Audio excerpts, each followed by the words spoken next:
Her words were bolts of lightning, outlined in silk, soft enough to smooth out any rough edges patriarchal societies had placed before her time, yet powerful enough to erode any barrier set in stone. Her strides were strokes of the smoothest paintbrushes, each glide representing a colorful mark she made on this world's blank canvas, yet no one seems to understand the essence of her masterpiece. Her eyes were pools of fire, intense and could burn through any weaknesses, yet too beautiful and too captivating to look away. What is a queen? What makes a queen? Is it the number of likes and comments she gets on social media? Or is it the countless numbers of ways she's able to lay her edges with one brush? Is it the way she's able to paint her eyebrows on her face? Or is it the way her smile lights up the room without one single touch? Do you stop and dare ask her creator why? Notice how society grounds her ambitions of breaking glass ceilings, limiting her dreams towards the sky. Rain, Regina, Malkia, many names, just to speak a few. Notice how society never credits her enough for her intellectual irrigation, for her younger generations that she grew, for the hot cup of wisdom that she ever so graciously brewed. What is a queen? What makes a queen? Is her aura everlasting, like the smell of pine sol on an early Sunday morning? Does her resilience intrigue you, like hot topics discussed over sweet tea on a Tuesday afternoon? Does her presence excite you, like that $5 Popeyes box you've been scraping up coins for? Notice how she stays in harmony, though the world throws everything at her to go completely out of tune. What makes a queen? What is a queen? Sometimes I feel like giving society its space like papers do with hanging indentions. If one jewel falls off the queen's crown, people are quick to forget that queen's natural ambition, society's selective intention, causing the queen to forget the power of her position, causing the world to forget the poison that they fed her, acting as if that was never their true intention. What happens when a queen doesn't know that she is one? Unfortunately, society isn't the only thing that spews out poisonous rhetoric. Sometimes when a queen doesn't know that she is one, seeing another queen shine can cause nothing but hate, causing more and more self-negligence. Celebrating another queen's shine will never take away from your own relevance. It ain't easy being a queen. Don't get confused with the jewels of the crown and the cliches that address a queen's elegance. Sometimes being a queen is going to have to require you to have a certain level of prevalence. Sometimes being a queen even requires you to deal with people who dare question your intelligence. Sometimes being a queen and doing the work of a queen requires a certain level of diligence, being at peace and knowing that you may never get the respect you deserve, even though there is countless amounts of evidence. So, what is a queen? What makes a queen? Questions many seek after. So when you see one, don't run away, don't stop, don't second guess yourself. Ask her. Thank you. Oh, that was tough. Yes, That was tough. yes. Welcome to Roundtable Talk. My name is Anthony Peterson, and I'm here with my two co-hosts today. Hi, I'm Erica. Hi, it's your girl Journey. And we back. Springfest 2K19. It kicked off, it really kicked off Saturday, if we're going to First be of all, honest. that's how you end Women's History Month, okay? But then, that's how you end Women's History Month. But Springfest did kick off on Sunday, and it looks like it's going to be one wild ride this week. Real wild. No, really Kick wild. off on Sunday. It kicked Yeah, off on it kicked Sunday. off on Sunday. It really kicked off on Monday. It It really kicked kicked off off yesterday. And we had our Qs, we had our alphas, we had our kappas. We Little pro crossed. We had our multicultural groups. So it didn't start at Drunk Fest on Saturday. I ain't go to Drunk Fest. But I Is ain't that party. is that not the start of Spring Fest? That's the part of the that's the party. side. Spring Fest is an actual organization week brought by CAB, Campus Activities Board. That's Spring Fest. Don't get it confused with the parties. Everybody look for the nightlife, but it's so much free stuff that's going on during the week. Y'all gotta get There's a out. lot of stuff they do. What's Do they still happening? have like the circuses? And I all wanna that? know. I know they didn't have I like wanna no know. circus. No, I know they had like They got Bourbon Street going down crawfish. tonight. Fat Tuesday is going down tonight, and they having all the crawfish. Man, I didn't even know all about the this. crawfish. Bring it all to. Yeah, I didn't know about this. being at PV Springfest, we get so caught up in the parties. There's so much that go on Yeah. all week long. Like you'll see Super Hump Day. Super Hump Day is an actual event because Hump Day is only an hour. We be outside 2-3 hours sometimes during Springfest. It's just a good time on campus. I really like Springfest on campus. Springfest on campus is probably one of the most safe situations that you will ever be in, because that party life something else. But don't get me wrong, welcome to Springfest. It is about that time. Welcome to the party Welcome life. to Springfest 2K19. It's about to be something different. It's gonna be something different. It's gonna be something crazy, and it's gonna be something wild. But we can't go without talking about that man Nipsey Hussle. It is a tough indictment on the whole country that somebody could just be here one day and not here the next. And a lot of people don't know about a lot of people beforehand, before something happened. And Yeah. I'm glad that everybody's able to kind of figure out who Nipsey Hussle is. You look at Nipsey Hussle don't look like who he was. What? He What don't you look mean? like who he was. You see the tattoo. Like the person he really he's not was. that person. Like you don't see that. You have to actually kind of get to know him. And even myself, I don't listen to his rap, but I see what he did for his community. I feel like he was just starting to get recognition, and then all of a sudden, No, it's more so, he's always been a really strong, what you call him things? Activist, a pillar in the community. Yeah, he was a really strong pillar, not only in the black community, but in the hip hop community. He's always been there. He's always been that one. So not only do you see the fact that the black community lost somebody that's always fighting for them, but the hip hop community also lost somebody that was fighting for them. And his family, his mama, his daddy, his wife, Lauren London. There is a video going around. I heard that there was a video going around where they actually caught her having a breakdown in the hospital. Who does that? That's somebody. Yeah. That's somebody's Just husband. wrong. That's somebody's father. It's an evil world we live in, but we're going on break. We'll be right back, and we're gonna continue more of the topic when we get done. It's the Roundtable Talk. What's funny?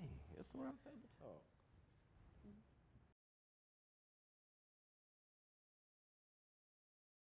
At Prairie View A&M University, we've been igniting passion in students for more than 140 years. It's about inspiration. It's about global influence.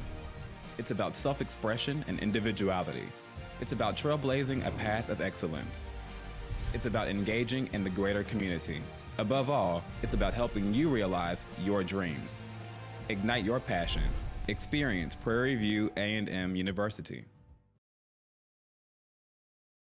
Traditions are not made overnight. They are created through a legacy of excellence and a commitment to something much greater. For more than 135 years, Prairie View A&M University has provided students with a strong academic foundation, a unique college experience, and the opportunity to make their mark on the world. This is a place where friendships are formed, discoveries are made, and dreams are realized.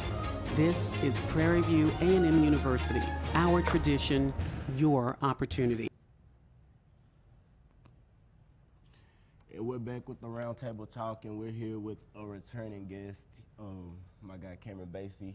He was Were you my first guest or second? You were my second guest. Okay. And we're back, and we're gonna continue talking on Nipsey Hussle. Not more so Nipsey Hussle, but violence in the black community, because it's something that happens often, and it's spoken about. We talk about it all the time, but what do we really know? And basically, I would like for you to shed some insight on how you feel about the whole situation, because I know you're not only just a music fan, but you told me yesterday that Nipsey, he kind of changed your life personally. So how do you feel about it? Okay, so growing up, like, I ain't really listening to Nipsey. My friends tried to tell me about him, but he wasn't my type of speed, because I was used to the rappers like rapping, glorifying the chains, the money, the women, the cars. So when I listened to Nipsey, it was like, okay, what are you talking about? But as I got older, some of the things that he was saying were some of the same things that my mom was saying. So it was like, invest, save your money.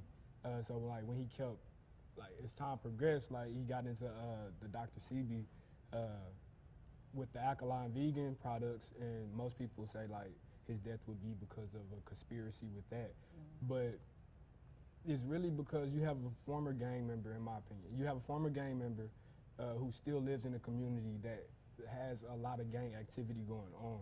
So with that being said, like, you're always bound to get caught up in some kind of action, whether you're in that environment or not, because of your past, who you are, because of who he was. That's what we all know. Once you in the game, it's not easy to get out the game, and a lot of people don't get out the game until they don't have anything. They feel that they did or in jail. And us as a community, as you said, we talk about conspiracy theories.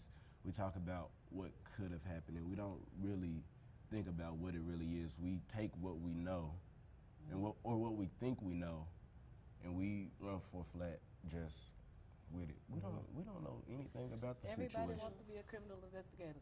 Until it's time to, but black violence is so serious. It's like we could have stats and numbers, but after a while, you gotta let the stats go, because people get shot every day. People in the black community get shot every day. I don't know what's the number about it, but I know it happens every day. I see it all the time. We see it on the news all the time. It's like, what do you do? What do you think we should do as a people? Because everybody think they got the answer, but we haven't seen a lot of change. What I feel like we should do is, honestly, I feel like we should fight. The government took out the Black Panthers because they were raising awareness in the black community, teaching us how to fight, teaching us how to be leaders. They took those people out. So we were left with people that really only protest. Don't get me wrong, protesting isn't a bad thing, but how long can you protest before something's gonna change? And you can protest so much, but it won't even get changed. They're just gonna hear your voice. Especially on Twitter. Especially on Twitter. When you protest in the community, can't nobody say nothing back to you. Or if they do come back to you, they have to come back in your face. And you can't keep coming back in people's faces without something happening. But when you do what you do on Twitter and you talk, you just give somebody a reason to say their own platform. You say something and you get 10,000 retweets. Somebody on the opposition, they can say something and get 20,000 retweets. It's just a numbers game. But when you out in the community, no matter how many people like you reach out to, that's effective. It's effective, and it's a big difference between what you do online and what you do in person. But do y'all think it also takes effect on how we as a community choose to pay attention to a situation? Because not every situation gets the same amount of attention. We decide, well, because everybody else feels that this is so important, then that's the only thing I'm going to focus on. Because yes, we can say rip Nipsey Hussle because he was a strong person in the community. Not finna knock him, but then what about that random black boy that you didn't know? Boy that you don't know. What about that little black girl that you didn't know? You saw the situation happening, but you chose to keep your mouth shut, not talk about it, which is why when people do these big activist and awareness things throughout weeks, days, especially online, you see how people come up and say, hey, there's a conversation that nobody's having about this person. Why can't we pay attention? Why can't we spread the attention? Why do we have to target on one person? I think I think it gets more attention because being that he is a celebrity and being that he was so involved into the community, that's why it gets more attention than somebody who we don't know at all. I mean, I get it. I get that, and that's true. But we see it all the time. We watch the news. Even if you don't watch the news, we see it on Twitter all the time. Somebody dies all the time, and it's not. It's something that we see. At this point, we see it every day. So we do have that option. We do have that option to fight and protest. But at the end of the day, a lot of times when we are getting killed, it's not just white people. It's our people hurting each other. Even if we continue in the talk on the Nipsey Hussle situation, it was another black person that shot him, apparently, supposedly. And it's what can we do about that? Basically, And I feel like seeing so many killings of black people every day, or seeing black people being missing every day, people start getting numb to it, to where we see it so much. That's why we don't say anything about it, because we already know that this is going on, but nobody's doing nothing to change it. Yeah. So if we become so numb to it, why does it always take a giant in order to actually bring the awareness back? You get what I'm saying? Because usually, like, the person that's, you know, a giant, like the celebrity or whatever, they've made an impact on those people's lives personally. Like Nipsey Hussle, through his music and through his, you know, through his position in the community, he made impacts on people's lives. So that's why it, you know, it reached out and spread more awareness than a random person. I don't know what we really do. Like, do we read more? What do we do? What do you, like, we fight, how do we fight? Being honest, fight the same way that they're fighting us. We have a Second Amendment right, which is guns, right? I feel like, bro, if we come together collectively and start, not even the Black Panthers have to come back, just a group for which black people that just come together and that protects blacks and that are for blacks communities, that are in those communities to basically pretty much hold it down, be the police of that community. Like, and that's what we used to have. We used to have Bloods and Crips. Bloods and Crips used to protect California. They didn't just hurt each other. They looked out for everybody. And again, we let people in, and that's what jacks everything up. It's, you let somebody in and you let so many people know about what you're doing, it all falls down. I like to think that we do a lot of reading, we do a lot of research of what's popular. And a lot of what we read is secondary sources. And a secondary source is nothing but what somebody else wrote based off what somebody else wrote. So we have to read more primary documents. Like, people say, like Dr. Sebi, Nipsey Hussle, he was making a documentary on Dr. Sebi, but that won't give us the answers. What's next is you go read and look up what Dr. Sebi was doing himself. Because at the end of the day, that was only going to get us 20% of the way. I want to know who Dr. CB is myself. Have you heard anything about I mean, the No, research is there. I'm saying as far as going and finding out versus just, I'm just going to watch the research somebody put out there for me. And that's only 50% of the race. And we get blew by every time. It's like we get blew by, and we get a handful of information, that's it, and you get blew by. And that's just what it is, and we can't keep playing catch up. We just gotta go. Well, this conversation, we definitely need to revisit this conversation because it's very important, especially trying to stay safe in the generation that we're living in. So we are going to take a commercial break, and we will be right back with the Roundtable Talk.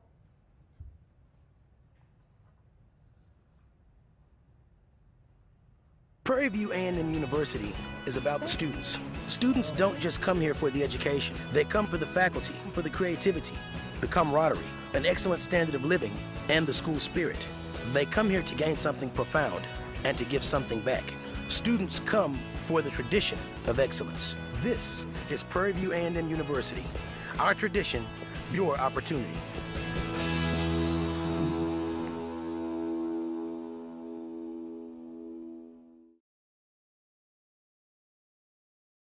At Prairie View A&M University, we've been igniting passion in students for more than 140 years. It's about inspiration. It's about global influence. It's about self-expression and individuality. It's about trailblazing a path of excellence. It's about engaging in the greater community. Above all, it's about helping you realize your dreams. Ignite your passion. Experience Prairie View A&M University. And welcome back to the Roundtable Talk. I don't know about y'all, but that conversation was liberating. I like the whole show. It started with the poem, which was a powerful poem, and we just continue on to more powerful things, and that's something that's needed. Well, we talked about violence. We talked about black violence. You know, we go to a HBCU. You know, this is a heavy hitting season. Every semester, we always wind up losing a Panther, especially around this time. So please, y'all, if you're going out, please be safe. Ain't no need to be pulling out the gun on somebody. Ain't no need to be pulling out fists on people. Let's just be happy being together. What y'all got going on today? I gotta go to work. Well, he's finna go make that money. But after I get off of work and make that money, I'm finna go crazy at that party. I need you to be careful. I don't need you to go too crazy. I need you to be able to drive home. Oh, I don't got no car. Home. I ain't gotta drive. I need you to be able to get home. Well, you already know, Fat Tuesday is today. Please go out. Support your campus activities board. Get you some free food. What is So Fat what's Tuesday? all? Yeah, what's all Tuesday? Fat Tuesday? Think about Bourbon Street at Prairie View. So you got your crawfish, your beignets, virgin margaritas. Virgin margaritas. We do not serve alcohol on this campus. We are a dry campus, and you're gonna respect it. Bourbon Street smell like cigarettes. Wow. Okay. You know what? This was fun, and we're going to see you guys again next week at this time. Thank you for coming to the Roundtable Talk.